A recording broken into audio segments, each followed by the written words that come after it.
So you've got your website all set up at this point. You've got your headers and footers. You've got your images and everything set up. And now you need to start creating content.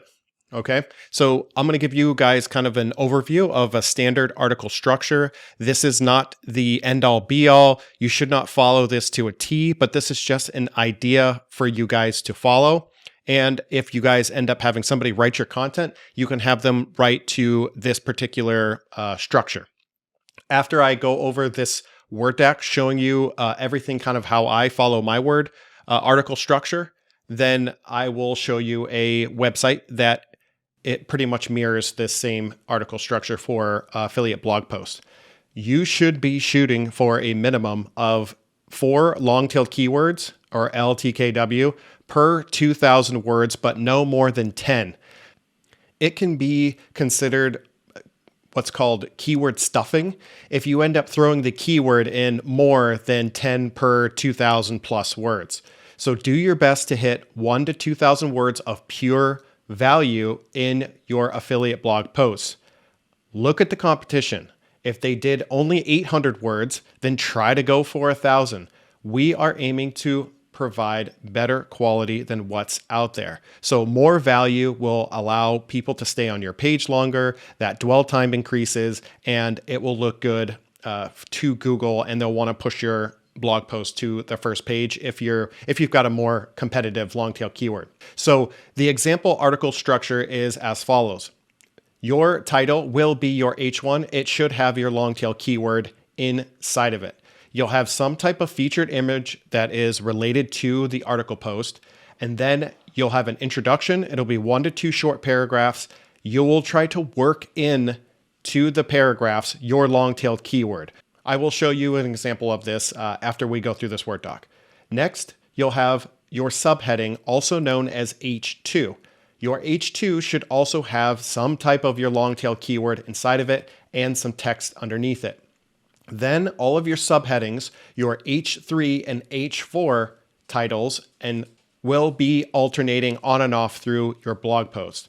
So underneath each of your subheadings, you'll have text, subheading, text, and you'll just sporadically throw your long tail keywords all throughout the post. Remember, if you're doing a 2,000 plus word post, then you can actually do anywhere between 5 to 10 spots within the article where you stick your long-tailed keyword. Okay, so as you can see here, so 3, 4, subheading 3, 4. You can do text. Bullet points work really, really well when you're trying to make when you're trying to do comparisons or verses, or you're trying to show why this product is particular or service is better than another one. So subheading, I know some of this may not make sense to you, but I will show you in just 1 second on an actual blog post. Then you'll have text, long tail keyword, subhead 4, text, subhead 4, text. Subheading H3, text, bullet points, image, alt, text. And in a previous video, I told you that for all of your images, you're going to want to add an alt text to it, and that alt text should be related to that paragraph and the keyword, okay? So it should be related to the blog post. Next is H3, subheading H4, text, long tail keywords. Now, you can, within this article, you could just stop at this and just do your conclusion, but you can also, and that's why I put this with stars, you can also do another H2 subheading. And then you can do, how does this product compare to other products? You can pull up 3 separate products and have images incorporate affiliate links for bonus.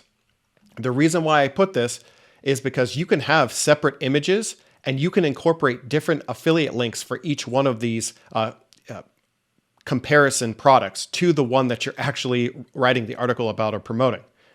Versus content works really, really well. You can do text, long-tailed keywords within here, images, as well as some more H3 with images, H3 with images, H3 with images, and this would be your comparison. So your 3 different products that you're comparing to the main one that you were writing about. And then you'll have your subheading in H2 at the end with a conclusion text, long tail keyword in the very tail end of the blog post.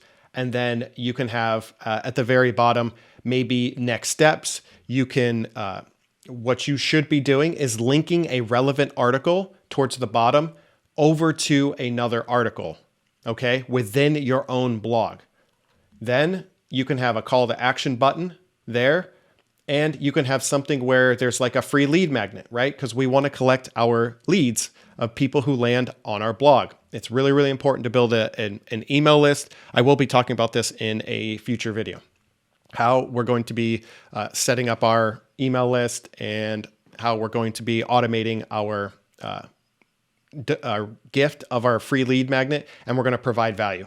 You'll have a call to action button to either a lead capture page, or there will be an actual email form on your web page, which Wizard is working on it right now. By the time you're watching this course, you should be able to see a way to put in a call to action button and or an email opt-in form at the bottom of your blog post. Okay. And let's go over to a web page so that I can show you an example of how this works. So this is Spencer Meekum.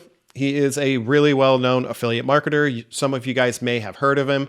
Well, he has a pretty successful blog that he runs from his brand. And this was the particular blog post that I'm going to show you guys an example of, because it is an example of how you should set up your blog posts. Now, the keyword he is going after is best email marketing software for small businesses. So this is a long-tailed keyword, okay? So somebody may type this keyword into their Google search browser, and they may be looking for the best email marketing software, and they run a small business. You can see up here, he put that keyword in 10 times. And this article, I already looked up the word count. It's about 2,100 words. Okay, so just like I was saying, 5 to 10, over 2,000 words, 5 to 10 times you can put this keyword in here. So this right here would be your H1 title.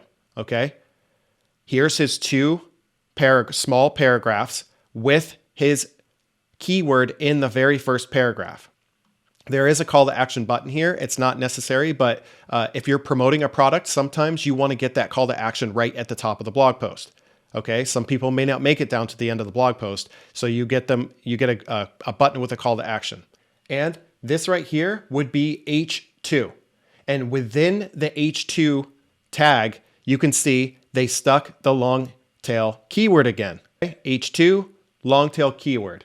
So let's go back and I'll show you guys. H2, long-tailed keyword, and some text. Then here's your H3.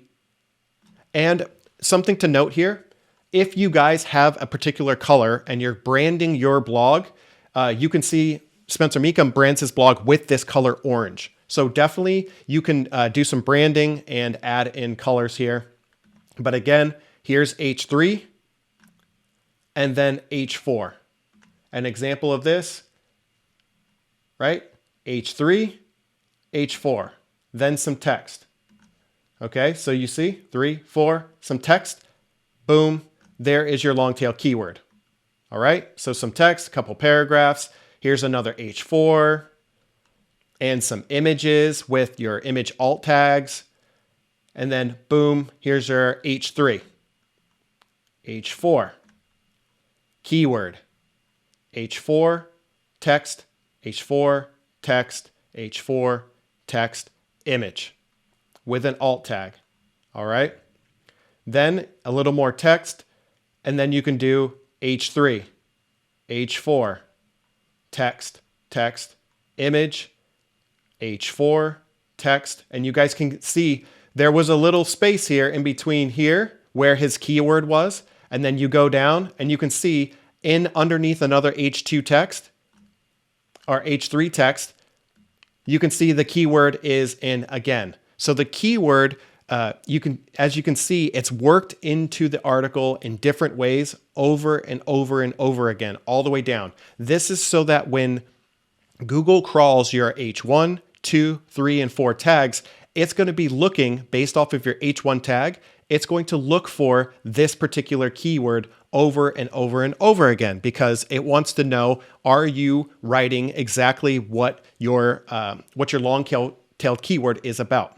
All right. So here's what I was talking about. Bullet points are really good. Images. Here's another H3 and H4 tag. Text, bullet points. Okay. So you guys got a pretty good idea of that.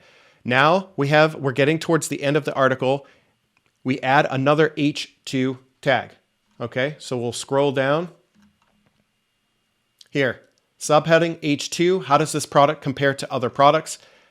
And you can see H2, how does active campaign stack up to other business emails?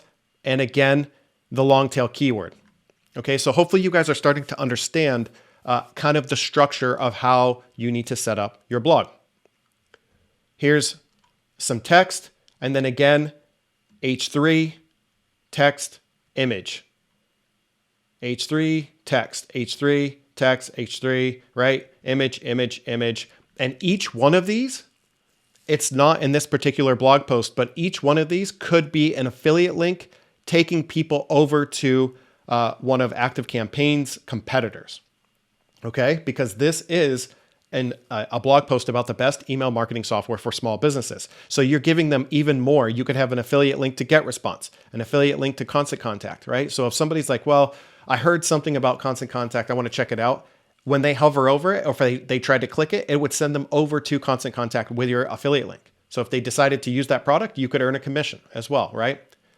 So we'll go down to the bottom. You can see he adds in here a lot more than 3. I say 3 as just kind of a general. I think he added in at least 5 or 6 or 7 in here.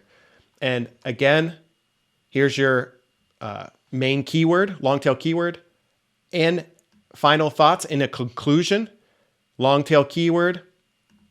And these are H3, H3, H4. And then again, remember I said you're going to want to have some type of at the bottom, some type of call to action. Okay, so an H2, next steps are conclusion. And right there, so next steps, here's your call to action. And then if you wanted to grab their, you could have an email form here, say, hey, here's a free gift on, my top 5, or 4 ways to live more sustainable and be eco-friendly. Okay. And then you would just give them an option after if they've made it to the end of your blog post, then you're going to probably more than likely get them to sign up to your email list. That is really, really important because every time you post a new blog post, you're going to want to notify them via email, right? So a couple times per week, you post your blog, you can get them to keep coming back and reading your content over and over and over again. And that's how you build that know, like, and trust factor with your audience. Okay. And then at the bottom, you should be sticking some type of affiliate disclaimer. You can copy this from, thousands of other sites out there. You can copy this in here and just save it in a Google Doc or Word doc. And you'll just stick this at the bottom every time you post. And then you should have some of your social media, who you are, and then you can add your privacy policy disclaimer. Your footer should already be done for you in the Wizard platform. Okay. So hopefully that makes sense to you guys. I'm going to leave this document just beneath this video so that you guys can upload this document for yourself and use it as a guide. Okay. So in the next video, we're going to be talking about outsourcing articles to build your blog as fast as humanly possible. Okay. See you guys in the next video.